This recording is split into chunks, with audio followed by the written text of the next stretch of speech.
ఇప్పుడు ఈ ఇంటర్వ్యూ నా బర్త్డే సందర్భంగా అని తెలుగు.com వారు అడిగారు. నిజం చెప్పాలంటే పుట్టినరోజులకు నాకు పెద్ద ప్రాధాన్యత లేదు జీవితంలో. అసలు నేను పుట్టినప్పుడు ఎప్పుడు పుట్టారు, ఏ టైంలో పుట్టారు అని రాసుకోవడాలు కూడా లేవు. మనం కొంచెం సెలబ్రిటీస్ అయిన తర్వాత వాళ్ళకి ఇవన్నీ ఇంపార్టెన్స్ అన్నీ వస్తాయి. అలాగే నా జీవితంలో కూడా ఒక నటుడు అయిన తర్వాత వచ్చింది. అప్పుడు మా అమ్మని ఎవరో వచ్చి అడిగితే ఫలానా రోజులు పుట్టారు మీకు. అయితే రిజిస్ట్రేషన్లో మాత్రం నా సెప్టెంబర్ 21 అంటే లేటుగా చెప్పారనమాట పల్లెటూళ్ళలో. మా అమ్మ చెప్పింది శనివారం ముందుకు పుట్టావు నువ్వు అవుతాను. అందుకోసం చెప్తున్నా. అయితే ముళ్ళపూడి వెంకటరమణ గారు బుద్ధిమంతుడు తీసి, ఆయన జర్నలిస్ట్ కాబట్టి apart from writer that is producer all, అది సరిగ్గా బర్త్డే రోజు రిలీజ్ వచ్చే శుక్రవారం ఏదో వచ్చినట్టుంది. అంచేత మీ బర్త్డే పేరుతో పెడతాను. నేను పెద్ద దాని గురించి లెక్క చేయలేదు. అలా కానివ్వండి అన్న. దానికి ఇంత కథ జరుగుతుందని ఈ రోజున తెలుగు.com వారు నన్ను బర్త్డే రోజున మెసేజ్ కావాలంటారు. నేను ఊహించలేదు.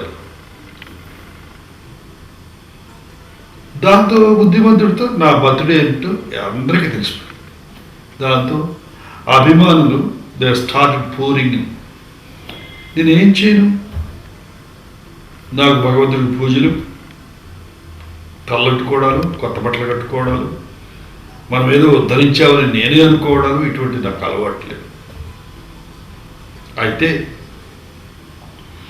నలుగురు వచ్చి ఆశీర్వదిస్తున్నప్పుడు ఆశీర్వాదంలో నాకు నమ్మకం ఉంది కాబట్టి, పవిత్రమైన భావంలో నాకు నమ్మకం ఉంది కాబట్టి, అదే దేవుడు అని అనుకుంటాను కాబట్టి, మంచితనమే మంచి మార్గమే దేవుడు అని అనుకుంటాను కాబట్టి, నలుగురు వచ్చి అభిమానించి ఆశీర్వదిస్తుంటే అంతకంటే నాకు కావాల్సిందే.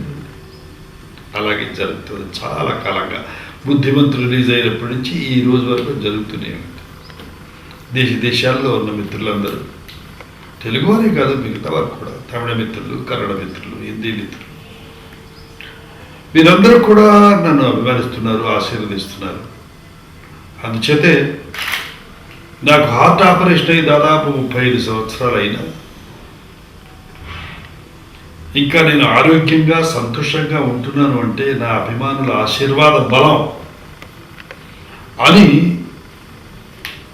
మనస్ఫూర్తిగా అనుకుంటున్నాను. ఇటువంటి సమయంలో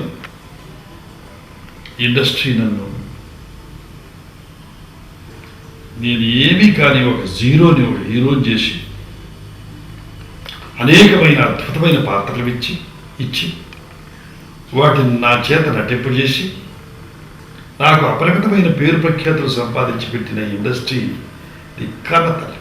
నా కన్నతల్లి వేరైన అసలు తల్లి ఏమి అంటే ఈ రోజున ఇంటర్వ్యూ జరగడానికి కూడా కారణం సినిమాయే కదా. అందుచేత అంటున్నాను, ఈ తల్లి అద్భుతమైన తల్లి. చెడిపోయేవాడిని చెడగొడుతుంది, బాగుపడదాం అనుకునేవాడిని చాలా బాగా చూస్తుంది. దీనిలో ఎన్ని మంచి లక్షణాలు ఉన్నాయి. మనుషులు మంచి రక్తం చెడు రక్తం ఉన్నట్లు మనందరిలోనూ చెడు భావాలు కూడా ఉన్నట్లు ఈ ఇండస్ట్రీలో కూడా ఉన్నాయి. అని మనం మంచిగా తీసుకోవడం మొదలు పెడితే మంచి చాలా ఉంది. ఈ రోజున నాగేశ్వరరావులో కొన్ని మంచి లక్షణాలు ఉన్నాయని మీరు అనుకుంటే అవన్నీ ఇక్కడి నుంచి వచ్చినవి, ఈ తల్లి ఇచ్చినవి. అందుచేత నా పుట్టినరోజు 85వ సంవత్సరం వస్తుంది రేపు సెప్టెంబర్ 20వ తారీఖు. ఆ రోజుకి ఇన్ని సంవత్సరాలు నేను ఆరోగ్యంగా ఉండడానికి, సంతోషంగా ఉండడానికి, పేరు ప్రతిష్టలతో ఉండడానికి, కొంతమంది అయినా ప్రేమించే విధంగా, అభిమానించే విధంగా ఉండడానికి కారణభూతమైన నా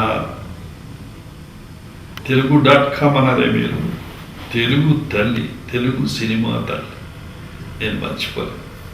కృతజ్ఞత భావంతో ఉంటాను. దాని తర్వాత ఎవరంటే మనం చేసే పనులన్నీ మెచ్చుకుని ప్రజలు లేని ఎవ్వరూ వృద్ధిలోకి రాలేరు.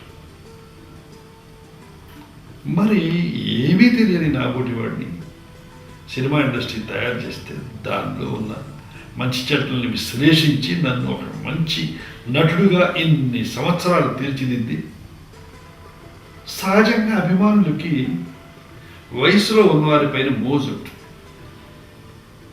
అలా కాకుండా వయసు మీరిన నాబోటి వాడిపైన కూడా అభిమానం ఇంకా ప్రసరింపజేస్తున్నారంటే అద్భుతం, అత్యద్భుతం. వారికి నా హృదయపూర్వకమైన కృతజ్ఞతాంజలి చెప్పడం కంటే నేనేం చేయను. దేశాల్లో అనేక మంది మిత్రులందరూ నన్ను అభిమానిస్తున్నారు. ఇంకా నేను సినిమాల్లో పనిచేయడానికి సిద్ధంగా ఉన్నాను. నా ఆరోగ్యం అన్ని విధాల బాగుండడానికి కారణభూతమైన వాటిని అందరినీ కూడా మరొకసారి కృతజ్ఞతలు తెలియపరుస్తూ ఇలా మీ ముందుకొచ్చి నా బర్త్డే రోజున మీ అందరికీ కృతజ్ఞతలు చెప్పుకునే అవకాశం ఇచ్చిన ఈ తెలుగు.com వారికి కూడా నా మనోవకాలు చెప్తూ నేను తృప్తిగా ఉన్నాను, మనిషిగా జీవిస్తున్నాను. చెడు పనులు చేయకుండా ఉండాలని ఉన్నంతకాలం, వీరుంటే మంచి పనులు చేయాలని నన్ను ఆశీర్వదిస్తూ, నన్ను అభిమానిస్తూ, నన్ను అందరం ఎక్కించిన మీ అందరికీ మరొక్కసారి కృతజ్ఞతలు తెలియపరుస్తూ నన్ను ఆశీర్వదించమని మనసారా కోరు.